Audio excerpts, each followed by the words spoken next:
Um, šis būs no atklāsmes grāmatas 7. un 14. nodaļas. Ja kāds zina, tad viņš jau var pateikt, par ko es runāšu.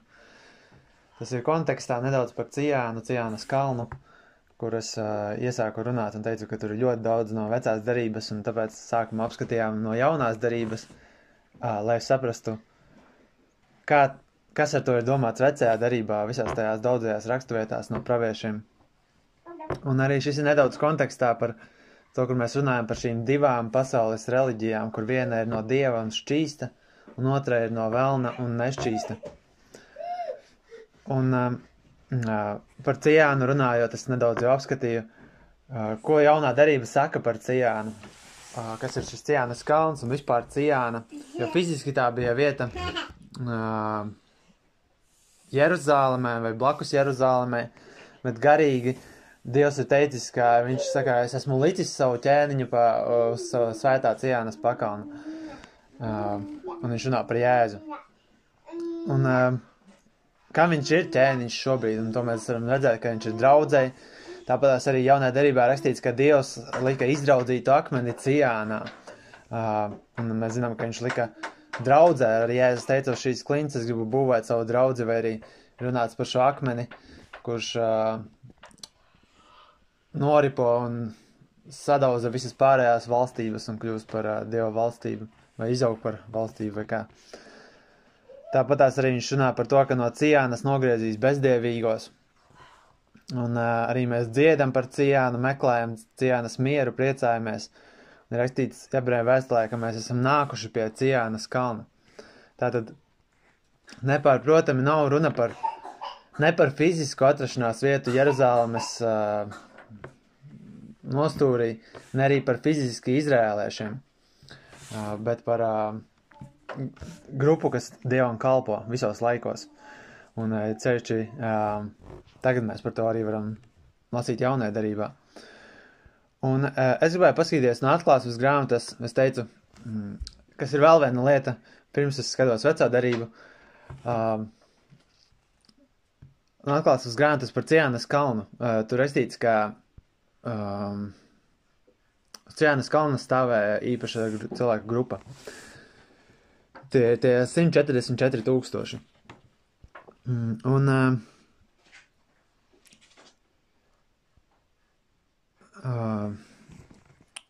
viņi parādās tikai 2 reizes Bībelē. Abas reizes ir atklāsmes grāmatā. Un daudzkārt cilvēkiem, kad ir kaut kas pieminēts maz reizes, gribas uztaisīt, ka tas ir kaut kas mistērija, kaut kas nezināms īpaši. Bet patiesībā nav nekā tāda. To daudz sludina šiem dispensacionālisti mūsdienās, ka tie ir kaut kādi īpašu laiku pēdējie ebreji, kuriem būs kaut kā nedaudz atšķirsies no parastajiem ebrejiem, un viņiem būs īpaša veids, kā viņiem jāsludina evaņģēlijs. Bet, ja tu rūpīgi studē Bībeli, tad par šo cilvēku grupu ir rakstīts agrāk un citiem vārdiem. Un tā tad ir 2 raksturvietās, atklāsmes 7 un atklāsmes 14. Un, kā es teicu, vairāk studēšana, vairāk šī vārda studēšana un šo termina studēšana. Es izlasīšu šīs raksturvietas. Atklāsmes 14. otrādā secībā. Un es lūkojos, un Jērs stāvēja uz Ciānas kalna. Un ar viņu 144 000 ar sava tēva vārdu rakstītu viņu pierēs. Un es dzirdēju balsi no debesis, kā daudzu ūdeņu balsi un kā liela pērkona balsi. Un es dzirdēju arfistu balsi spēlējot ar savām arfām. Un tie dziedāja kā jaunu dziesmu troņa priekšā un 4 zvēronu vecaju priekšā. Un neviens nevarēja mācīties to dziesmu, kā tikai 144 000, kas bija izpirkti no zemes. Šie ir tie, kas nav apgānījušies ar sievietēm, jo tie ir nevainīgi. Šie ir tie, kas seko Jēram, kurp vien viņš iet. Šie tika izpirkti no cilvēku vidus, būdami pirmaugļi Dievam un Jēram. Un viņu mutē netika atrasts viltus, jo tie ir bez vainas Dieva troņa priekšā. Šeit ir diezgan garš apraksts. Atklāsmes 7 ir īsāks apraksts, varbūt negluži īsāks, bet mazāk informācijas. Bet tur ir teikts, kur viņi parādās pirmo reizi. Tur teikts, un pēc šī es redzēju 4 eņģeļus stāvam 4 zemes stūros, turot 4 zemes vējus, lai vējš nepūst uz zemes, ne uz jūras, ne uz kāda koka. Un es redzēju citu eņģeli uzkāpjam no austrumiem ar dzīvā Dieva zīmogu. Un viņš sauc ar skaļu balsi 4 eņģeļiem, kam bija dots kaitēt zemei un jūrai. Sakām, nekaitējiet zemei nedz jūrai, ne kokiem. Iekams mēs Dieva kalpus, esam apzīmogojuši viņu pierēs. Un es dzirdēju to skaitu, kas tika apzīmogoti.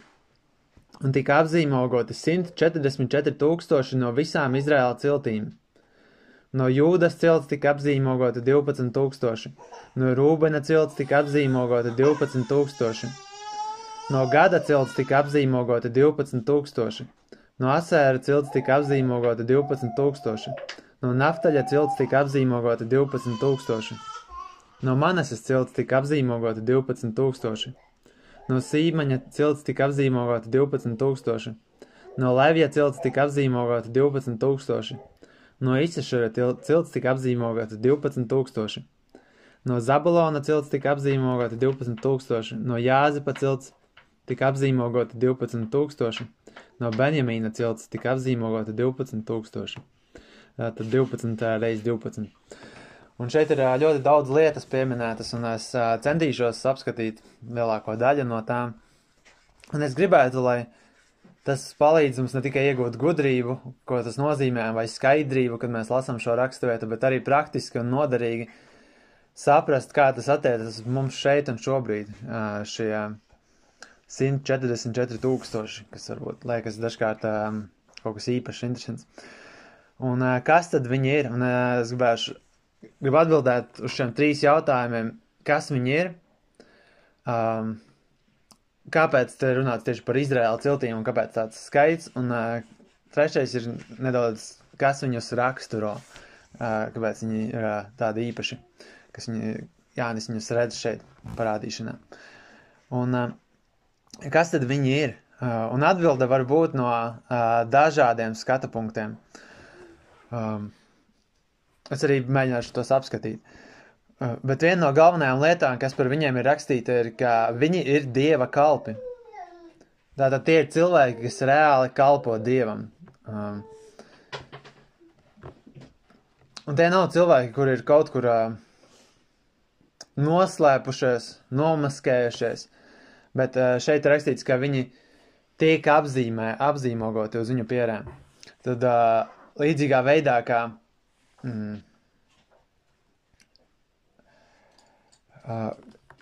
Ēģiptē, kad bija šis nams jāapzīmē ar asinīm, un tā bija par zīmi, un šis eņģelis gāja garām, un viņš zināja, kurš ir apzīmēts, kurš nē. Līdzīgā veidā arī šeit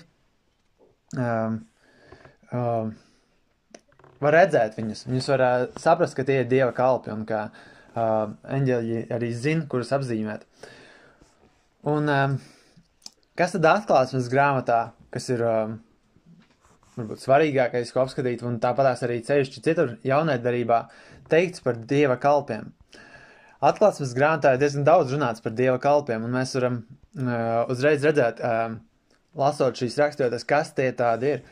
Un es saprotu, ka mums lielākoties nav skaidrība, bet kā nevis nav skaidrība, mums ir skaidrība, es ceru. Bet daudziem nav skaidrības par šīm lietām, jo tāpēc, ka ir daudz nepatiesu skolotāju šajā pasaulē, un pārstāvā šie nepatiesie skolotāji un mācītāji, viņi māca daudzas lietas pareizi un ļoti labi, bet viscaur viņu mācībām ir maldi, un viena no šiem maldēm ir arī šeit atklāsmes grāmatā par šīm nodaļām, kas sajauc cilvēkiem prātus. Un kas tad ir Dieva kalpi? Un, ja mēs skatāmies atklāsmes grāmatā par to, kas ir Dieva kalpi, jau 1. pantā ir teikts, Jēzus Kristus atklāsme, ko Dievs viņam deva rādīt saviem kalpiem to, kam drīz jānotiek. Un viņš to sūtīja un apzīmēja caur savu eņģeli savam kalpam Jānim. Un tad tālāk teikts, Jānis 7 draudzēm, kas ir Āzijā. Atklāsmes grāmata ir dota Dieva kalpiem, lai viņi zinātu, kas notiks drīz, un tur uzreiz rakstīts, ka šī atklāsme ir dota 7 draudzēm. Tie ir Dieva kalpi. Tāpat atklāsmes 2 ir runāts par Jezebeli, kas piemāna viņa kalpus, kas ir viņa draudzē. Atklāsmes 10 un 11 ir runāts par to, ka viņa kalpi ir pravieši un svētie. Piemēram, atklāsmes 11 ir teikts, un tautas bija dusmīgas, un tava bardzība ir nākusi un mirušo laiks, lai tie tiktu tiesāti, un lai tu dotu atlīdzību saviem kalpiem, praviešiem un svētajiem, un tiem, kas bīstas tavu vārdu, maziem un lieliem, un iznīcinātu tos, kas iznīcina zemi. Atklāsmes 19 ir teikts par to, ka uz lielo mauku tiek atrieptas dieva kalpu asinis. Tur arī tiek pieminēts, ka viņa kalpi ir tie, kas ir cietuši no viņas rokām. Un man sanāk jāpastāsta par šo versiju, kas ir varbūt 150 gadus veca. Un es gribētu, es būtu pateicīgs, ja mums būtu vairāk pieejams tas, ko rakstiskā veidā pieejams tas, ko ir mācījuši baptisti cauri visiem gadsimtiem, jo to var atrast angliski un citās valodās, bet latviski tas vispār nekur nav pieejams. Un tieši par šādām mācībām citām, jo viņiem ir daudz bijuši skaidrība par daudzām šīm lietām, bet mūsdienās, kad ir tik daudz maldu un ir sevišķi tīšām ieviesti tā saucamajā kristietībā, tad ir ļoti grūti cilvēkiem bieži izšķirot, kas ir maldi un kas ir patiesība. Un pirms 150 gadiem apmēram parādījās šis dispensacionālisms, kur mēs nedaudz stāstījis par to, ka ir sadalīts šajās 7, 8 vai 10 dispensijās vai varbūt 3 iedalījumos, kur katrā cilvēka tiek glābta citā veidā un katrā Dievs darbojas citā veidā. Un kā tas attiecas uz atklāsmes grāmatu, ir tas, ka tas maina skatījumu, kā cilvēki skatās uz atklāsmes grāmatu. Ka atklāsmes grāmata tikai pirmās 3 nodaļas, varbūt 4. nedaudz, ir paredzēta draudzēm.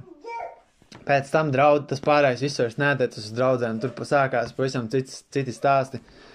Un tam vairs nav nozīme uz mums, ka un tāpēc šie 144 000, tur nav nekāda sakara ne vairs ar draudzēm, ne vairs ar mums, bet tā ir īpaša izrēliešu grupa, kura ir pārāki par 1. gadsimta kristiešiem, kuri bija Pāvils un Pēteris un Jānis un citi, un viņi arī citādāki, jo viņiem nav jātiek glābtiem tādā veidā, bet Dievs viņus kādā citādā veidā izredz.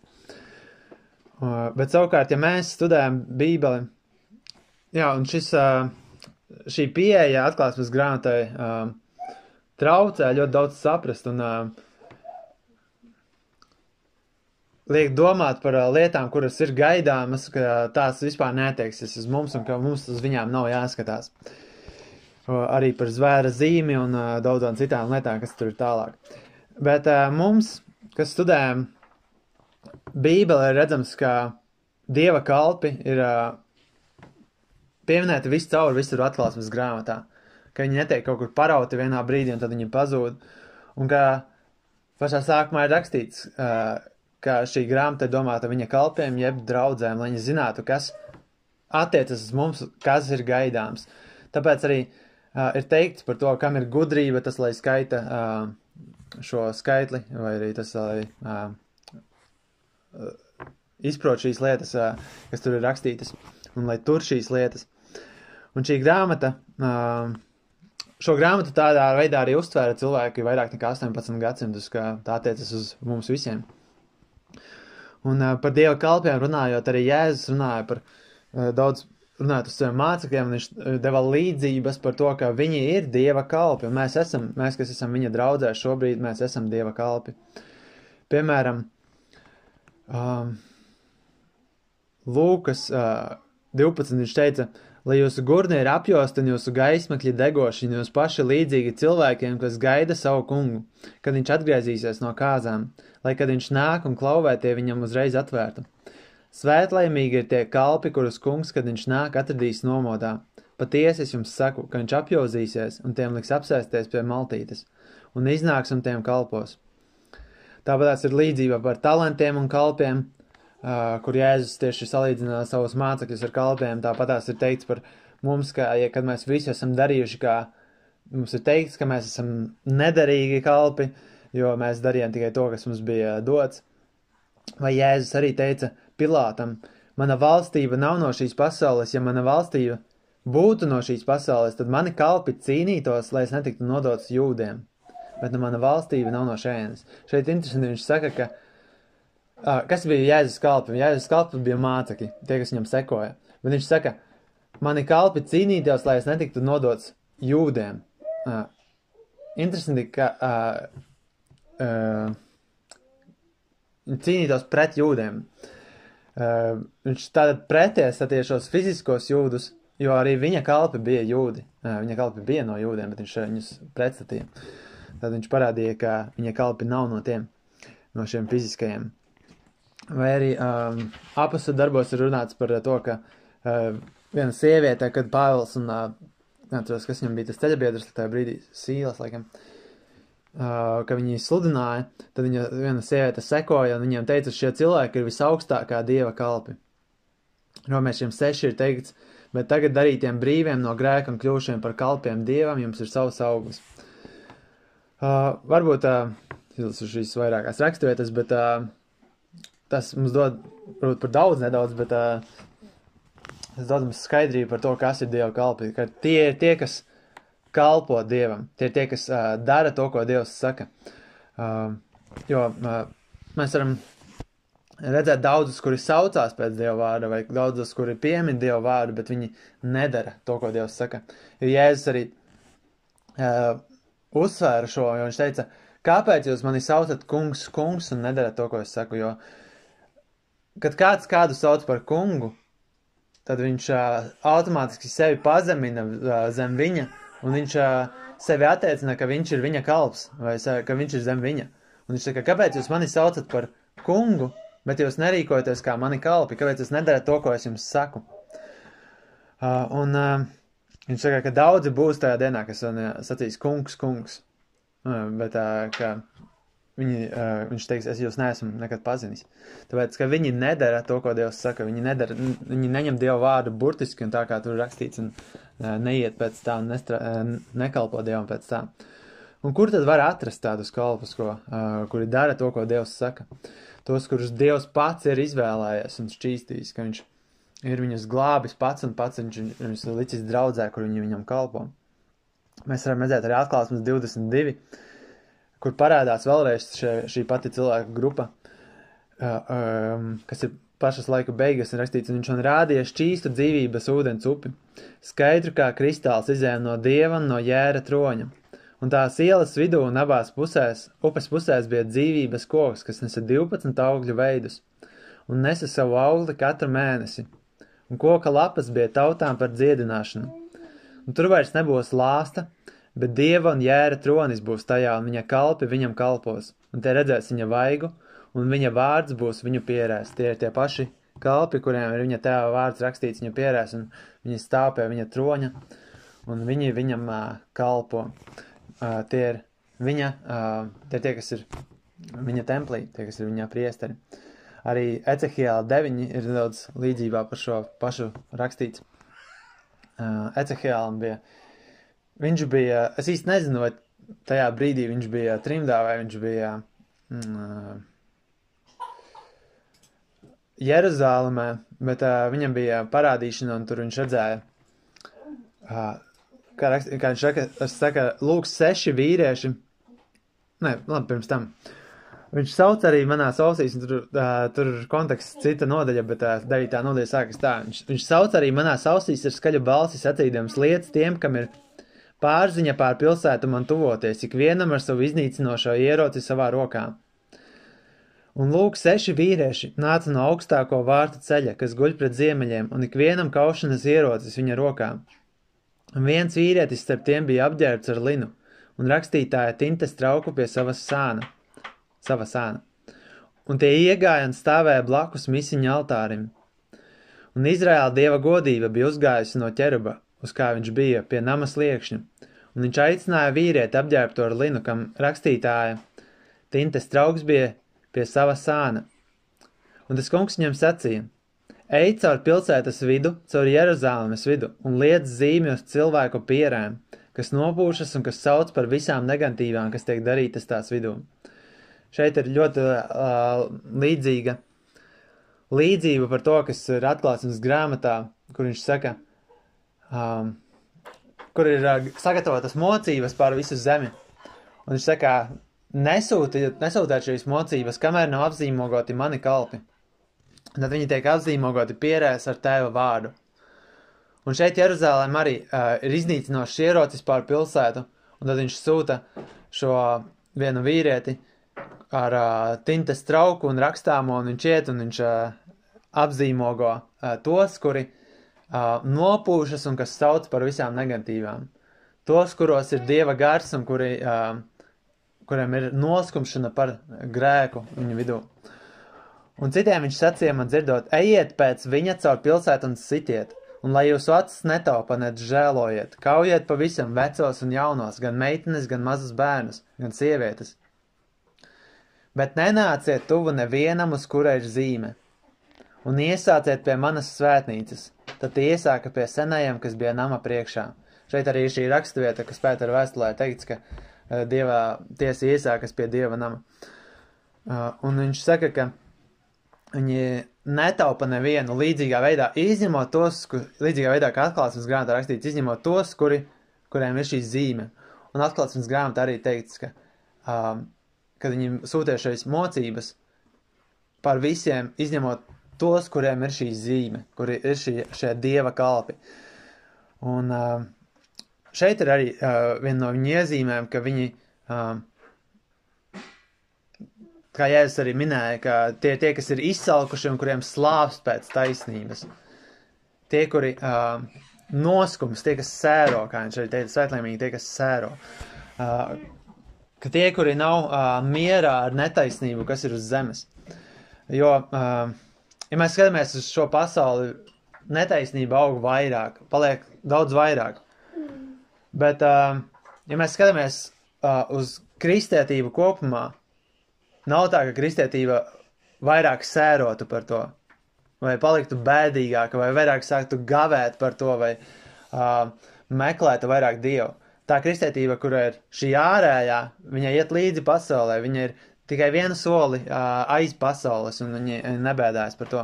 Bet tie, kas ir Dieva bērni, viņus noskumdina šī netaisnība. Viņus noskumdina, ka cilvēki negrib dzirdēt Dieva vārdu, negrib pieņemt patiesību, negrib atzīties savos grēkos. Negrib pieņemt, ka Dieva likumi ir pareizi un taisni. Un dara joprojām vēl vairāk pēc šīm negantībām. Kā es teicu, šīs 144 000 mēs varam apskatīt no dažādām lietām, kas viņi ir. Bet vēl kas par viņiem ir rakstīts, ir vēl dažas lietas, ka viņi ir ne tikai Dieva kalpi, bet viņi ir sekotāji jēram. Jo tur rakstīts,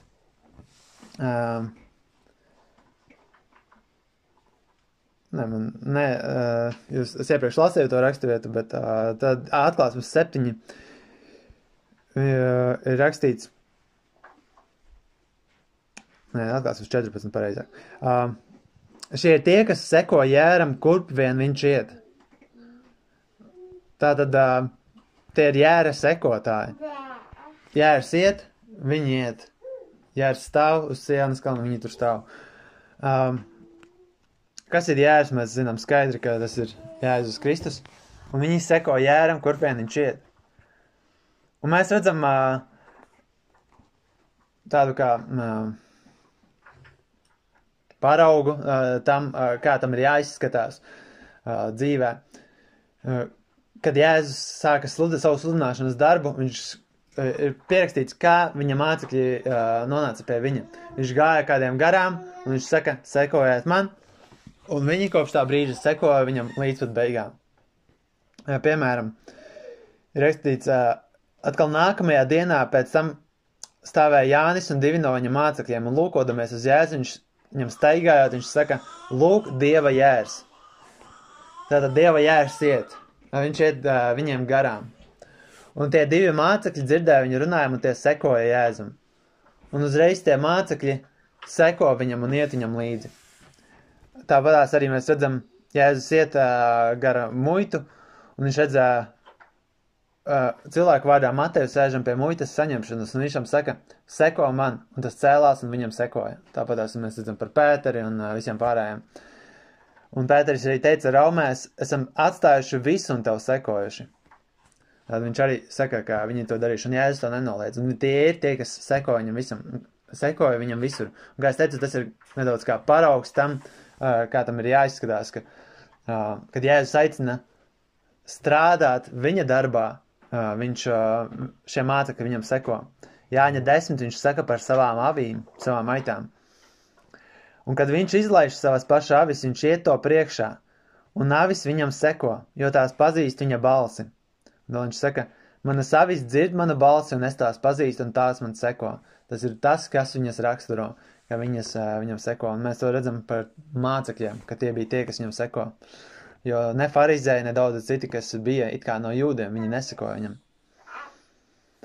Vēl mēs redzam, kas viņi ir. Redzēt, ka viņi ir Dieva dēli, jo rakstīts, viņiem ir viņa tēva vārds viņu pierēs. Un tas ir, šie divi temati ir atsevišķi temati par to apzīmēšanu pierēs, kur mēs varam redzēt daudz, kur Bībelē par to ir runāts, par lielā mauka ir apzīmēta pierē. Mēs redzam, ka zvērs dod saviem cilvēkiem arī zīmi pierē, tāpat kā Dievs dod zīmi saviem cilvēkiem pierē. Un šur citur Bībelē arī mēs redzam šādas lietas. Vēl viena lieta, kas viņus raksturo, ir, ka viņi ir, šeit es varu pateikt, ka es nezinu, vai latviski esmu pareizi iztulkojis, bet ka viņi ir nevainīgie, jeb angliski tur ir par to, ka viņi ir jaunavas, un angliski un grieķiski šis vārds var apzīmēt gan vīrieti, gan sievieti. Latviski jaunava apzīmē tikai vīrieti, ne, tikai sievieti. Bet varbūt tur var teikt, ka viņi ir jaunekļi, kas arī nedaudz raksturo neprecējušu vīrieti. Bet te rakstīts, ka viņi ir šķīsti, jeb nevainīgi, jeb jaunavas. Un tas arī raksturo Dieva draudzes. Piemēram, 2. korintiešiem Pāvils saka, jo es esmu greizsirdīgs pār jums ar dievišķu greizsirdību, jo es jūs esmu sadarinājis vienam vīram, lai es jūs stādītu priekšā kā šķīstu jaunavu Kristum. Pāvils arī teica, kāda bija atšķirība starp precētu sievieti un jaunavu. Un viņš teica, ka jaunava ir tā, kas meklē visur būt šķīsta visās lietās, un lai patiktu tam kungam. Un tāpatās arī šis pats vārds raksturo šos, kas viņam seko, 144 000, ka viņi vēl nav, ja mēs skatāmies uz šo brīdi uz zemi uz mums, mēs esam tie, kas esam Dieva kalpi. Mēs vēl neesam satikuši Jēzu tādā veidolā, kā viņš nāks no debesīm, tajā varenībā un krāšņumā. Un mēs līdz tam laikam, kad mēs viņu satiksim, mēs sevi glabājam šķīstus, mēs sargājam sevi no pasaules, lai mēs varētu būt viņam pieņemama šī šķīsta jaunava, šī līgava. Arī Mateja 12:25 ir pieminēts par šīm 10 jaunavām. Arī vecajā derībā ir runāts par jaunavu Cijānas meitu. Un te ir rakstīts, ka viņi nav apgānījušies ar sievietēm. Ir diezgan skaidrs, ka šeit nav runāts fiziski par celibātu, kur kā katoļi aizliedz precēties saviem priesteriem, jo Dievs nekad nav bijis pret precēšanos. Viņš arī tieši teicis, ka nav labi cilvēkam būt vienam, vai arī, ka viņš caur Pāvilu arī runāja par to, ka ir labi, ka katrai sievietei savs vīrs un vīrietim sava sieva. Un arī tas, kurš precās, nenozīmē, ka viņš ir sagānījies kaut kādā veidā, bet te rakstīts, ka viņi ir sagānījušies ar sievietēm. Ne visi precētie vīrieši automātiski ir sagānījušies. Bet te runa par to, ka viņi nav apgānīti ar šīs pasaules reliģiju, ar lielo mauku un viņas meitām. Par to es varu parunāt arī nākamajā reizē un citās reizēs, kur mēs runāsim, kur Bībelē viss cauri iet šī ilustrācija par divām sievietēm, ka šīs reliģijas raksturo divas sievietes. Viena ir šķīsta un viena ir nevainīga un viņa ir kā jaunava, un otra savukārt ir šī svešā sieviete, mauka un laulības pārkāpēja. Un daudzkārt Bībelē viņas ir tieši domātas tādā nozīmē kā fiziski, bet pārsvarā runāts par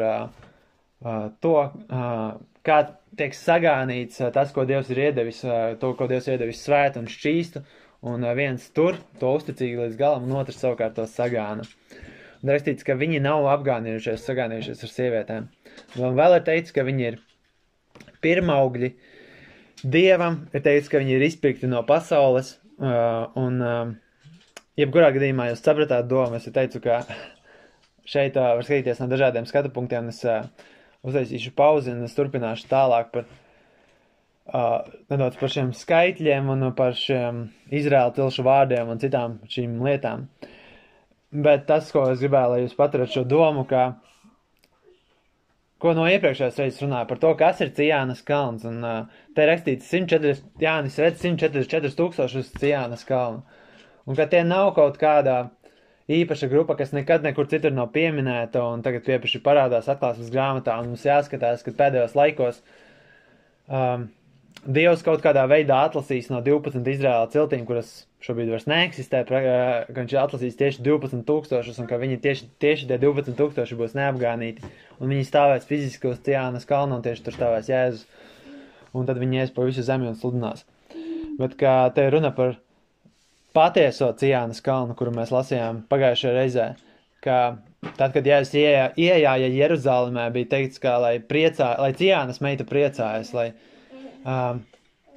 ka viņas ķēniņš nāk. Un kas priecājās? Viņa mācekļi priecājās. Tie bija tie, kas ir no šīs Cijānas. Tāpatās arī Ebreju vēstulē teikts, ka mēs neesam nākuši pie šie Sīneja kalna, kurš ir šis bardzības kalns, kur viņš degā ruguni un bija troksnis un tumsa. Bet ka mēs esam nākuši pie Cijānas kalna, pie cita kalna. Un tāpat citas raksturvietas, kuras arī par to pašu liecina, ka mēs esam tiekam būvēti uz tā stūrakmens, kas ir ielikts Cijānā un tā tālāk. Tad, kad runā par šiem 144 000, tā ir jāskatās uz to, kā Dievs mums ir devis šo informāciju, kā viņš mums ir devis pierakstītu to, kas tie tādi ir, ka mēs varam saprast, kas tie ir un kā tas arī attiecas uz mums. Un centīšos arī paskaidrot nedaudz precīzāk. Āmen.